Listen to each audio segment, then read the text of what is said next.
Oi, eu sou a Karina e nesse vídeo eu tô fazendo sozinha, a Luísa vai me matar. Mas é o seguinte, o Léo, meu amigo, ele pediu pra mim gravar falando sobre Game of Thrones. É um seriado, surgiu do livro. Isso faz sentido? Ok. E eu pensei o seguinte, eu vou fazer episódios semanais mostrando algumas cenas de seriados que eu assisto e que eu gosto bastante.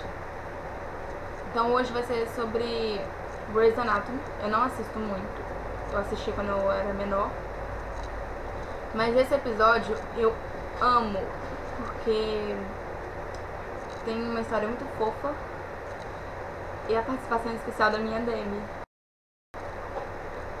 Daí eu cortei as cenas, juntei e ficou bem separadinho aí, vai, né, pra entender, eu acho.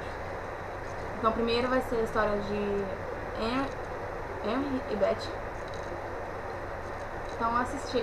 My wife's roommate, her best friend. And you haven't seen one another since, have you? She was supposed to be in our wedding, my wife's maid of honor. But she disappeared. I figured that I would write her eventually and try to explain. But how do you say, I couldn't stand up in your wedding because I fell in love with your fiancé? She was pretty. I remember the sky was so clear that night. As I went outside to look at the stars, and there was Betty. It just happened. I felt terrible. It was wonderful. He was my first. She was my first. The friendship. And Irene and I were waiting for our wedding nights. But it felt complete. Being with Henry, I felt complete.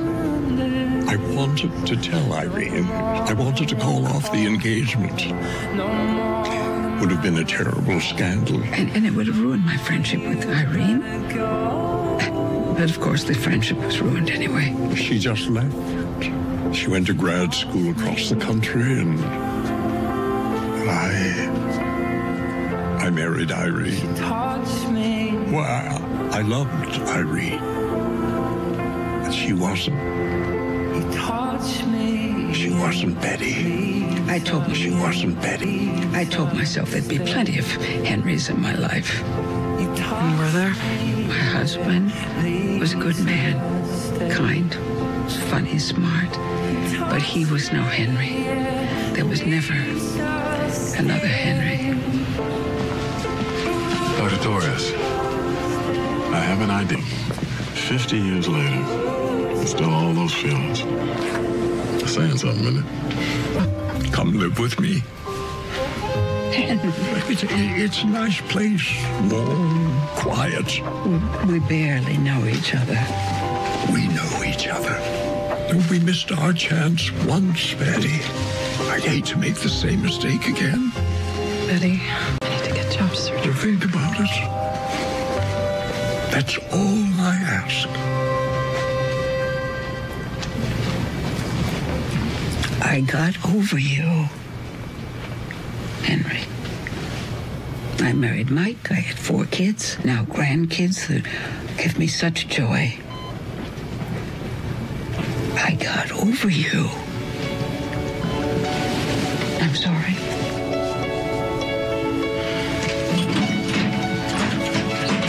In every speck of dust, in every universe, when you feel most alone, you will not be alone. You stayed. You can't do that again. I'm going to move halfway across the country and shack up with you. You can't do that again. Really? You make me feel like the prettiest girl at the party. When you look at me, I become a young girl again. And I never stop missing you, and I never stop wondering. I did the right thing once. Now, I'd like to do the wrong thing and see how that goes. How long do you need me to wait before I propose? Então, eu achei essa história muito fofa.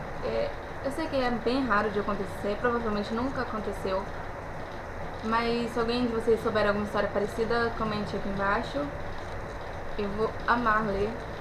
E continua aí que vai ter a parte da Demi. You don't believe me. Nobody does. So no. So I need you to put that down. It would kill me, right? If I stuck this in my heart, it would kill me, right? You don't want to do that. Trust me. I can help you. I'm not crazy. I know. I believe you. You promise? Yes. Good. What are you doing, Haley?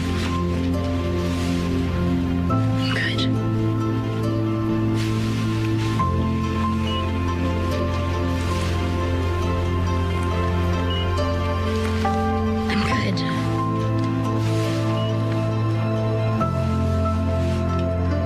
I'm good. I'm good. I'm good. I'm good. Ask most people what they want out of life, and the answer is simple: to be happy.